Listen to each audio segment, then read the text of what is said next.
Hey guys, I'm going to show you how to use this Kinden. It is from China.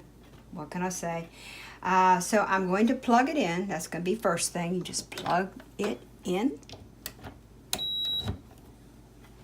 So then what you do is you push this button here.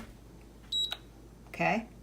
Then you go over, the button to the right, then you go over to the left to decide what heat that you want.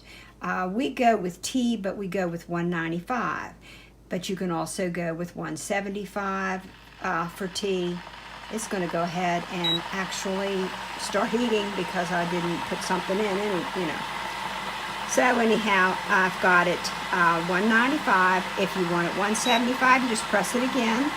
160 for green tea, 104 for milk. So now I'm just going back over here. I'm going to go with 195 to get this heated up quick. Now, what you want to do is not go past the maximum. So it's 1.7 liters, whatever that means. It's probably about a quart and a half. I don't know, I just fill it up to there. And then it heats, and when it's hot enough, then it'll beep. Only if you start over here and hit the off on button first, and then go over here. If you go straight over here first, it may not beep. So you can hear the beep here in a second. Doesn't take long. It'll boil for a little bit, then it'll beep, stop boiling, and as it cools down, it'll keep rotating and going, heating it back up and beeping, and you know, to let you know that it's hot enough for the next cup. And I'm going to be fast forwarding this.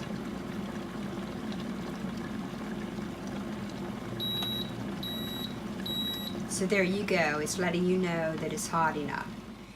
Then when it gets done with, when you get done having your tea, whatever, then to clean it, there's no need to clean it every time, but what happens is we use spring water, and there's a lot of minerals in it, and it'll get white at the base of it, and you need to clean out the minerals.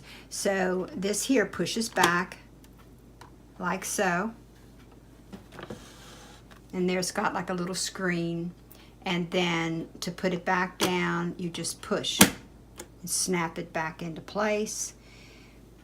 That's pretty well it. And then when you're done, also you want to make sure to unplug it. Very important. Oh, an added note.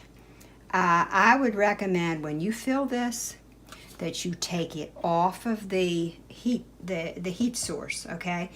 Fill it and then put it back on. And you want to keep this clean and dry. You don't want to get this wet.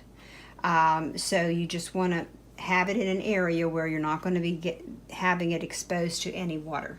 And on the back, it has a little notched area for the cord to come out, like so.